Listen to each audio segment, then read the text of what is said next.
சரி, எனக்கு ஒரு சான்ஸ் கிடைக்கும் பொழுது உனக்கு நான் என்னென்ன ஆப்பு வைக்கணுமோ எல்லா ஆப்பையும் மொத்தமாக வைக்கிறதுக்கு நான் தயாராக இருக்கிறேன்னு இந்த சனி என்ற கிரகம் வாய்ப்பு கிடைக்கும் பொழுது காரக பாவகத்துவ அடிப்படையில் இந்த செவ்வாயை தன்னால் முடிந்தவரை பழி வாங்கி விடுவார். அம்மா சம்பந்தப்பட்ட விஷயமும் அரசாங்கம் சம்பந்தப்பட்ட விஷயத்தையும் குறிகாட்டுவதனால் அழகாக போய் மாட்டிக்கொள்வோம். இதில் கூடுதல் கவனம் தேவை. வயதை அனுசரித்து தாயாருடைய ஹெல்த்தை இவர்கள் ரொம்பவும் கவனமாக பார்த்து கொள்ள வேண்டும். இப்போ நமக்கு அந்த நேருக்கு நேர்னு ஒரு படம் வந்தது பார்த்தீங்கன்னா, அதில் 2 பேர் ஆப்போசிட்டில் நிற்கிற மாதிரி, நீயா நானா வா ஒரு கை பார்த்துடலாம் அப்படிங்கிற மாதிரி ஒரு போஸ்டர் போட்டிருப்பாங்க. ஒரு 2 டான் நேருக்கு நேர் நின்று பார்த்து கொண்டால் எப்படி இருக்குமோ அதுதான் இந்த சனி செவ்வாய் பார்வை என்பது. பயணத்தின் போது ரொம்பவும் கேர்ஃபுல்லாக இருக்கணும். ட்ரெயினில் போய் உட்காந்துருவோம். அவர் ஆதார் கார்டை கொடுங்கன்னு கேட்பாரு. ஆதார் கார்டு அந்த நேரத்தில் இருக்காது. ஏர்போர்ட்டுக்கு போயிடுவோம். பாஸ்போர்ட் எடுத்துகிட்டு போக மாட்டோம். ஐடி கார்டு எடுத்துகிட்டு போக மாட்டோம். பயணத்தில் ஏதாவது ஒரு சிக்கலை செவ்வாய் என்பவர் ஏற்படுத்துவார். இப்போ ரிஷபத்துக்கும் சாட்டன்கிறவர் 9ஆம் வீட்டுக்கு அதிபதியாக வர்றதுனால பாதகாதிபதியின் பார்வையாக விழுகிறது. பெண்களுக்கு நம்ம எடுத்துக்கிட்டோம் அப்படின்னா, கணவனை குறிகாட்டக்கூடிய செவ்வாய்க்கு பாதகாதிபதியின் பார்வையாக வருவதனால் பொதுவாக அந்த லேடியுடைய கணவனுக்கும் அந்த லேடியுடைய தந்தைக்கும் ஏதாவது கருத்து வேறுபாடு, முரண்பாடு ஏற்படும்.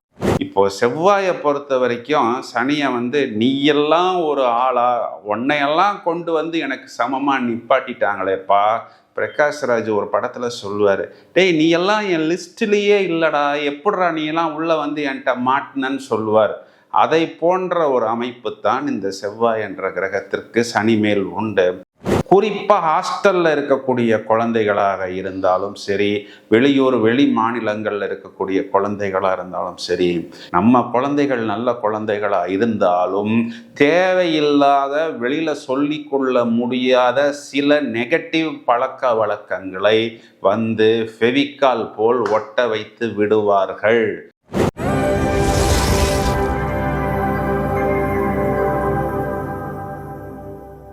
ரிஷபராசியை பொறுத்தவரை இவர்களுக்கு 11ஆம் இடம் சொல்லக்கூடிய லாபஸ்தானத்தில் இந்த சனி வக்கரம் அப்படிங்கிறது இவர்களுக்கு ஒரு பெரிய ப்ளஸ் பாயிண்ட் என்று தான் எடுத்துக்கொள்ள வேண்டும். கோச்சாரத்தில் சனி செவ்வாய் என்ற 2 கிரகங்கள் ஒன்றுக்கொன்று நேர் எதிராக சமசப்தம பார்வையாக 180 டிகிரி ஆஸ்பெக்ஷனில் 2 கிரகங்களும் பார்ப்பதற்கு இருக்கிறது.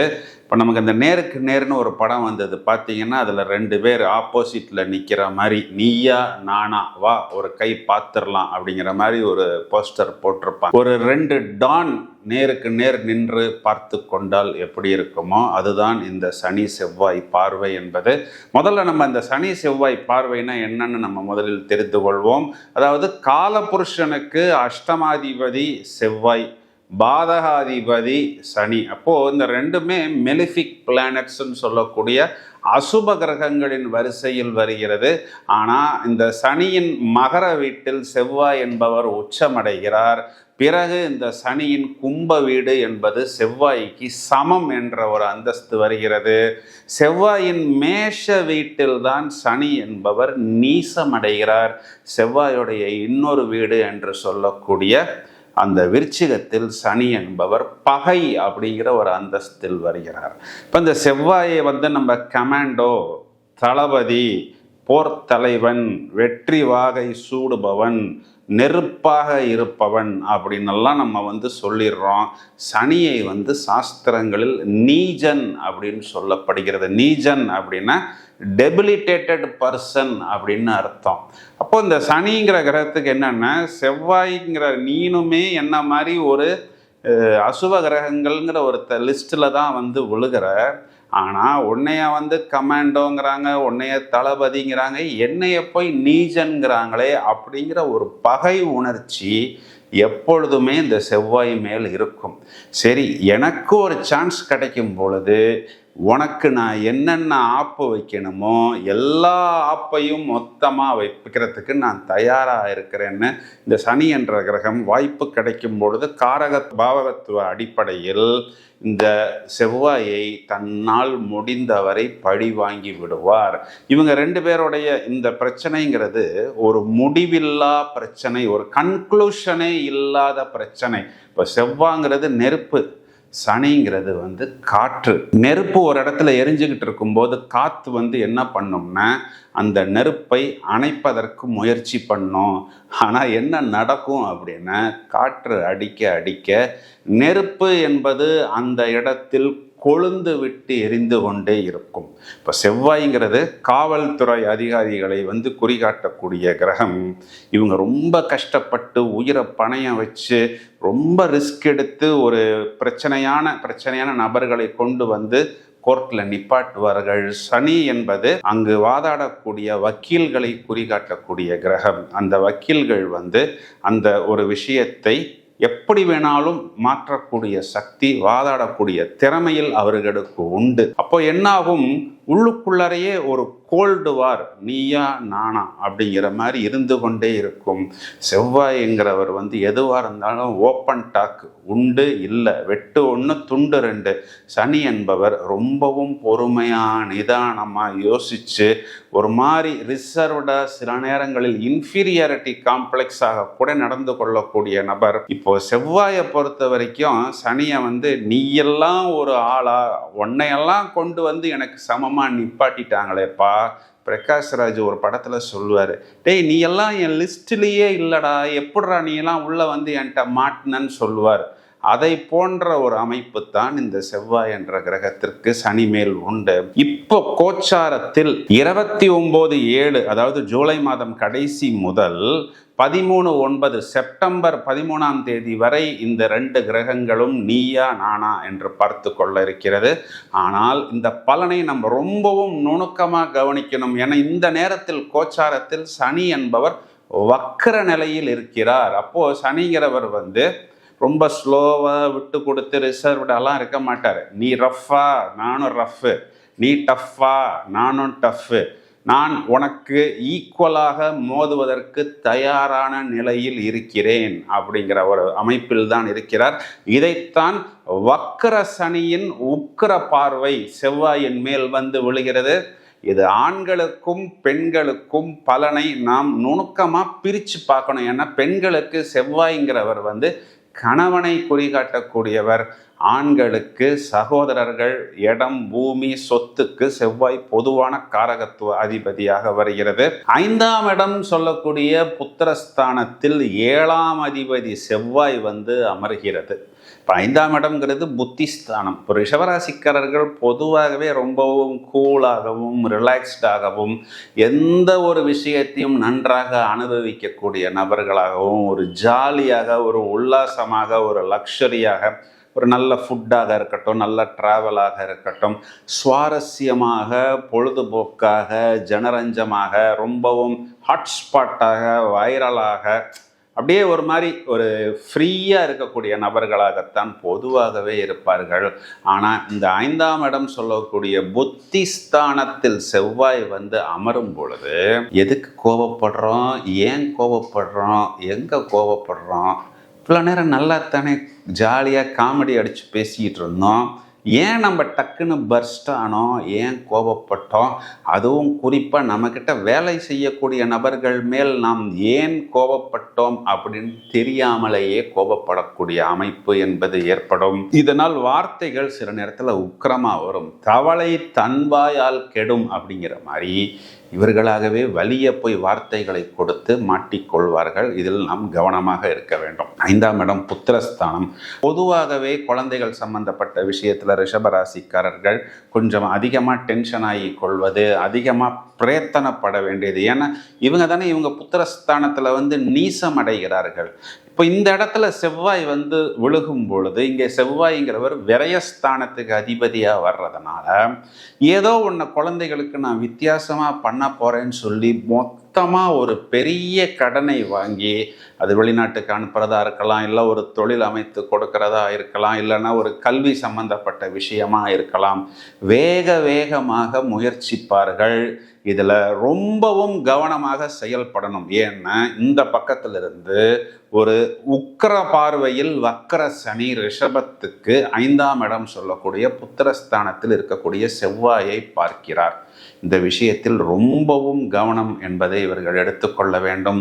இடம் பூமி சம்பந்தப்பட்ட விஷயத்தில் கூடுதல் கவனம் வேண்டும். இந்த நேரத்தில் வாங்கக்கூடிய ப்ராப்பர்ட்டிஸ் ஏதாவது ஒரு சட்ட சிக்கல் இருக்குங்கிறது அப்போ தெரியாது. விக்ரமன் நம்மக்கிட்ட ஒரு பார்ட்டி மாட்டிக்கிச்சிரான்னு வித்துட்டு போய்விடுவான். ஏனென்றால் செவ்வாய் முதலில் சூரியனின் நட்சத்திரத்தில் சஞ்சாரம் செய்யும் பொழுது, சூரியன் என்பது 4ஆம் இடம் பூமி சம்பந்தம், இடம் சம்பந்தப்பட்ட விஷயமும் அம்மா சம்பந்தப்பட்ட விஷயமும் அரசாங்கம் சம்பந்தப்பட்ட விஷயத்தையும் குறிகாட்டுவதனால் அழகாக போய் மாட்டிக்கொள்வோம். இதில் கூடுதல் கவனம் தேவை. வயதை அனுசரித்து தாயாருடைய ஹெல்த்தை இவர்கள் ரொம்பவும் கவனமாக பார்த்து கொள்ள வேண்டும். பிறகு சந்திரனின் நட்சத்திரத்தில் செவ்வாய் சஞ்சாரம் செய்யும் பொழுது, சந்திரன்கிறவர் இங்கு 3ஆம் வீட்டுக்கு அதிபதியாக வர்றதுனால சகோதரர்களுடன் கருத்து வேறுபாடு இல்லாமலும் பயணத்தின் போது ரொம்பவும் கேர்ஃபுல்லாக இருக்கணும். ட்ரெயினில் போய் உட்காந்துருவோம். அவர் ஆதார் கார்டை கொடுங்கன்னு கேட்பாரு. ஆதார் கார்டு அந்த நேரத்தில் இருக்காது. ஏர்போர்ட்டுக்கு போயிடுவோம், பாஸ்போர்ட் எடுத்துகிட்டு போக மாட்டோம், ஐடி கார்டு எடுத்துகிட்டு போக மாட்டோம். பயணத்தில் ஏதாவது ஒரு சிக்கலை செவ்வாய் என்பவர் ஏற்படுத்துவார். இதுக்கப்புறம் இங்கு செவ்வாய்ங்கிறவர் 7ஆம் வீட்டுக்கு அதிபதியாக வருவதனால் 7க்கு பாதகாதிபதி, அதாவது மேஷத்துக்கு பாதகாதிபதியின் பார்வை இப்போ ரிஷபத்துக்கும் சாட்டன்கிறவர் 9ஆம் வீட்டுக்கு அதிபதியாக வர்றதுனால பாதகாதிபதியின் பார்வையாக விழுகிறது. பெண்களுக்கு நம்ம எடுத்துக்கிட்டோம் அப்படின்னா, கணவனை குறிகாட்டக்கூடிய செவ்வாய்க்கு பாதகாதிபதியின் பார்வையாக வருவதனால் பொதுவாக அந்த லேடியுடைய கணவனுக்கும் அந்த லேடியுடைய தந்தைக்கும் ஏதாவது கருத்து வேறுபாடு, முரண்பாடு ஏற்படும். இதெல்லாம் பொதுவான விஷயமாக இருந்தாலும் இது காலகட்டங்களில் கொஞ்சம் கூடுதல் கவனம் என்பதை எடுத்துக்கொள்ள வேண்டும். அதையும் தவிர 5ஆம் இடத்தில் இருக்கக்கூடிய செவ்வாய் இங்கு 4ஆம் பார்வையாக இவர்களுக்கு 8ஆம் வீட்டை பார்க்கிறது. சாட்டனும் அதே 8ஆம் வீட்டை பார்க்கிறதுனா அடிவயிறு சம்பந்தப்பட்ட விஷயங்கள், மந்த்லி ப்ராப்ளம்ஸ் சம்பந்தப்பட்ட விஷயத்தில் கொஞ்சம் கூடுதலான கவனம் இவர்கள் எடுத்துக்கொள்ள வேண்டும். இதையும் தவிர இவர்கள் வேலை செய்யக்கூடிய இடத்தில் கொஞ்சம் கூடுதல் பளு, கூடுதல் ரெஸ்பான்சிபிலிட்டி, 2-3 பேர் செய்ய வேண்டிய வேலையை ஒருத்தர்கிட்டே கொடுத்து அதன் மூலம் இவர்களை ரொம்பவும் டென்ஷனாக்கி விட வேண்டிய ஒரு சூழ்நிலை என்பது ஏற்படும். இது எல்லாமே ரிஷபராசியை பொறுத்தவரை 13 செப்டம்பர் வரை, அதாவது செவ்வாய் அந்த 5ஆம் வீட்டை விட்டு வெளியே வரும் வரை இந்த ஒரு அமைப்பு என்பது இவர்களுக்கு ஏற்படுகிறது. இதையும் தவிர இங்கு மார்ஸ் சாட்டனை பார்ப்பதனால், செவ்வாய் என்பவர் சகோதரர்களை குறிகாட்டுவதனால், ஒரு ரிஷபராசிக்காரருடைய சகோதரர் என்ன பண்ணுவார்னா, இவர்களுடைய ஸ்டாஃப்ஸு, இவர்களுடைய பார்ட்னர்ஸு, இவங்களுடைய ஆஃபீஸு சம்பந்தப்பட்ட நபர்களை ஏதாவது ஒன்று புத்திசாலித்தனமாக பேசுகிறேன்னு சொல்லி டென்ஷன் பண்ணி, இரிட்டேட் பண்ணி, மூட் அவுட் பண்ணுவதற்கும் ஒரு வாய்ப்பு இருக்கிறது. இதனால் உங்களுக்கு உங்கள் ஸ்டாஃப்ஸினுடைய கோஆப்ரேஷன் அப்படிங்கிறது கொஞ்சம் கம்மியாகத்தான் கிடைக்கும். வாகனங்களில் போகும் பொழுது ரொம்பவும் கவனமாக இருக்கணும். இது 5ஆம் இடம் புத்திரஸ்தானம் என்பதனால் குழந்தைகள் வெளியிலே போகும் பொழுது அவர்களுக்கு ஹெல்மெட் எல்லாம் போட்டு விடுவது நல்லது. குழந்தைகளுடைய ஃப்ரெண்ட்ஷிப்பில் நீச்சம்னா டெபிலிட்டேட்டட் பர்சன்ஸ் வருவதற்கு வாய்ப்பு இருக்குது. நம்ம குழந்தைகள் நல்ல குழந்தைகளாக இருந்தாலும் தேவையில்லாத, வெளியில் சொல்லிக்கொள்ள முடியாத சில நெகட்டிவ் பழக்க வழக்கங்களை ஃபெவிகால் போல் ஒட்ட வைத்து விடுவார்கள். பிறகு நாம் கொஞ்சம் கவனக்குறைவாக இருந்தால் இதற்கு எதிர்காலத்தில் நிறைய வைத்தியங்கள் செய்ய வேண்டிய ஒரு சூழ்நிலை என்பது ஏற்படும். இப்போ நான் என்ன சொல்கிறேங்கிறது உங்களுக்கு நல்லா கிளியராக புரிஞ்சிருக்கும். குறிப்பாக ஹாஸ்டலில் இருக்கக்கூடிய குழந்தைகளாக இருந்தாலும் சரி, வெளி மாநிலங்களில் இருக்கக்கூடிய குழந்தைகளாக இருந்தாலும் சரி, இது காலகட்டங்களில் ரொம்பவும் பத்திரமாக உங்களது புத்திரர்களை பார்த்து கொள்ளுங்கள். வருமுன் காப்பது நலம்.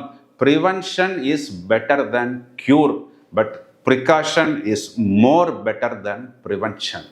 இப்போ ரிஷபராசிக்காரர்கள் இந்த சாட்டர்ன் மார்ஸ் ஆஸ்பெக்ஷனை பொறுத்தவரை பரிகாரம் அப்படின்னு நம்ம எடுத்துக்கிட்டோம்னா பைரவர் வழிபாடு, சனிக்கிழமைகளில் நரசிம்மர் ஆஞ்சநேயர் வழிபாடு, சனிக்கிழமைகளில் சைவ உணவு எடுத்துக்கொள்வது, நரசிம்மருக்கு பிரசாதங்கள் வைத்து நேவேத்தியம் செய்து அபிஷேகம் செய்து அலங்காரம் செய்து பிறகு அன்னதானம் செய்வது, நரசிம்ம கவசம், ஆஞ்சநேயர் சாலிஸ், ஹனுமான் சாலிஸ் போன்ற மந்திரங்கள், ஸ்லோகங்களை தொடர்ந்து பாராயணம் செய்வதன் மூலம் ஒரு நல்ல நிவர்த்தி என்பது கண்டிப்பாக பெற முடியும். தொடர்ந்து இணைப்பில் இருங்கள். பல அரிய தகவல்கள் தயாராகி கொண்டிருக்கிறது.